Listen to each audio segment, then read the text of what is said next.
Planejamento financeiro para clínicas. Por que é importante ter um?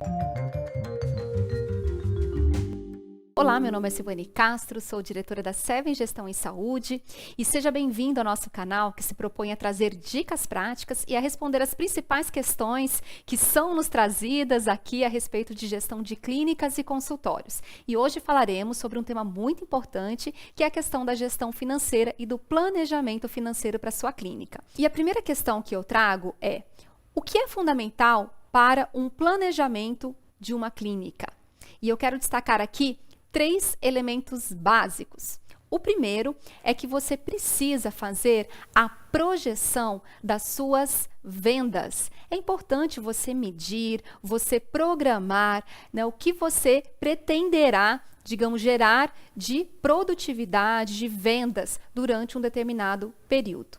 Só que a gente tem que entender que o que a gente vende nem sempre é o que exatamente entra no caixa.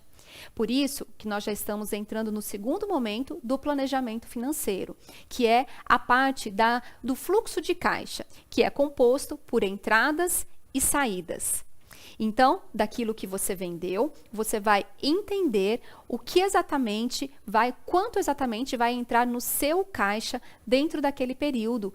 Por exemplo, dentro de 1 mês, 2 meses, 3 meses. Quando a gente tem uma visão de fluxo de caixa, geralmente essa visão, ela corresponde a uma visão do presente e do futuro. O que está acontecendo na minha empresa hoje, na minha clínica hoje, e para os próximos dias, a próxima semana, o próximo mês, os próximos 2 ou 3 meses. Eu gosto muito de trabalhar com a visão de 90 dias, de sempre identificar o que eu tenho a receber para os próximos 3 meses e em seguida também o que eu tenho a pagar. Então, nós com isso, com o que nós temos, com a visão do que nós temos a receber e também a pagar, nós então concluímos aqui, damos um check no segundo elemento para a gente conceber um planejamento financeiro adequado para a clínica. Então, nós falamos do primeiro elemento, que é a projeção de vendas. O segundo elemento, que é a estruturação do seu fluxo de caixa, que contém as suas entradas e as suas saídas. E também ele vai te dar, obviamente, um resultado, o saldo. E nós, então, vamos para o terceiro elemento do planejamento financeiro, que é a parte dos controles, ou como nós gostamos de chamar de indicadores ou metas.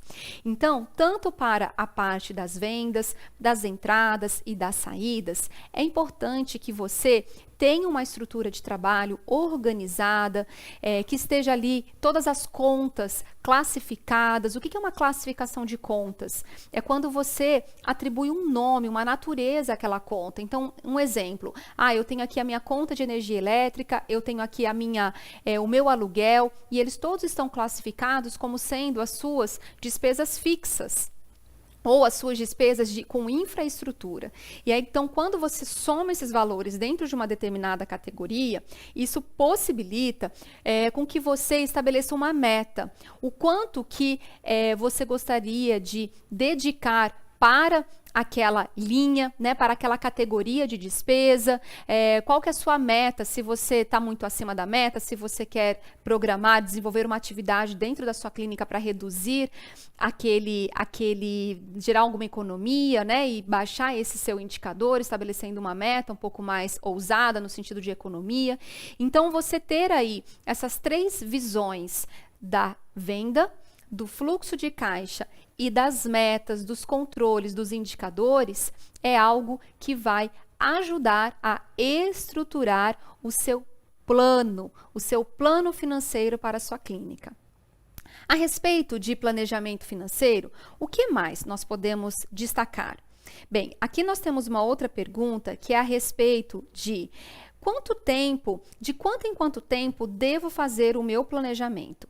É interessante que você faça um planejamento anual. Então, supondo que você esteja ao final de um ano, você já está programando o próximo ano a partir do seu histórico. Como diz um filósofo que eu gosto bastante, que é o Leandro Carnal, ele diz o seguinte, que nós projetamos o futuro analisando a história, analisando o que aconteceu. Então, no planejamento financeiro de uma clínica, acontece da mesma forma.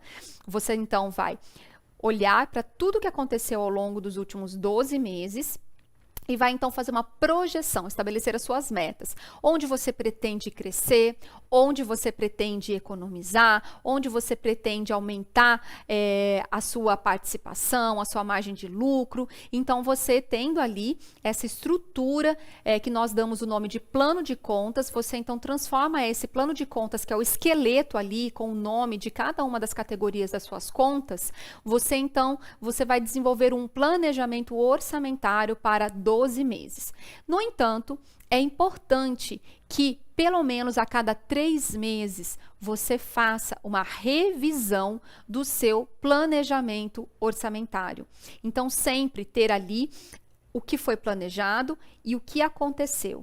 E fazer uma avaliação, uma crítica construtiva em relação ao que foi planejado e o que aconteceu dentro da sua clínica. Se você dedicar tempo para fazer essa análise, certamente, cada vez mais, o seu planejamento orçamentário, o seu plano financeiro, ele vai estar mais próximo da sua realidade ou evitará que você tenha surpresinhas ao longo do seu caminho. E existe algum modelo de planejamento para uma clínica? Na realidade, para você poder seguir um modelo, é importante que você tenha um plano de contas. Como eu falei, é importante que todo médico seja amigo das planilhas ou tenha um sistema de gestão que ajude a fazer os lançamentos das contas e a classificá-las. Então, se eu tenho ali uma receita, né, uma entrada operacional, que ela veio diretamente dos atendimentos que eu realizei, ou eu tenho uma entrada não operacional, eu tenho uma aplicação financeira que ela me gerou algum rendimento, então eu vou enxergar o que aconteceu, quanto que eu produzi de cada situação dessas. E a mesma coisa para as suas despesas. É importante que você enxergue para onde foi o seu dinheiro, aquele dinheiro que saiu, para onde ele foi, qual foi o destino desse dinheiro. Então, você vai ter ali a categoria dos custos indiretos, né, na verdade dos custos diretos, que são aqueles custos que estão diretamente atrelados ao seu atendimento. Então, se você é cirurgião, se você faz um procedimento e você compra do laboratório os insumos, aí em seguida a questão dos impostos, das taxas bancárias, dos cartões de créditos, da mão de obra direta, se você paga instrumentador, se você paga pessoas que estão diretamente relacionadas ali com a execução do procedimento, e depois também você vai enxergar qual é a sua margem de contribuição, o quanto que cada um dos procedimentos que nós realizamos, ou o total dos procedimentos que nós realizamos, eles contribuíram para custeio, né, das nossas despesas fixas, que aí então você vai deduzir o que entrou do seu aluguel, né? Você vai deduzir ali as suas despesas como aluguel, a sua folha de pagamento com a equipe assistencial, com a equipe de atendimento, você vai deduzir ali energia elétrica, telefonia, todos os custos que envolvem a sua operação, que são aqueles custos que acontecem, são custos fixos, né? Despesas fixas, aliás, que acontecem independente da sua produção. Você já todo dia 1º, né, já inicia o mês devendo aqueles compromissos ali, tendo aqueles compromissos financeiros. E aí, então, você vai ter em seguida o seu resultado. Então, espero que essas dicas tenham sido úteis para o seu dia a dia e continue nos acompanhando aqui. Lembre-se de se inscrever aqui no nosso canal para ser notificado assim que a gente tiver novos conteúdos, e nós temos sempre.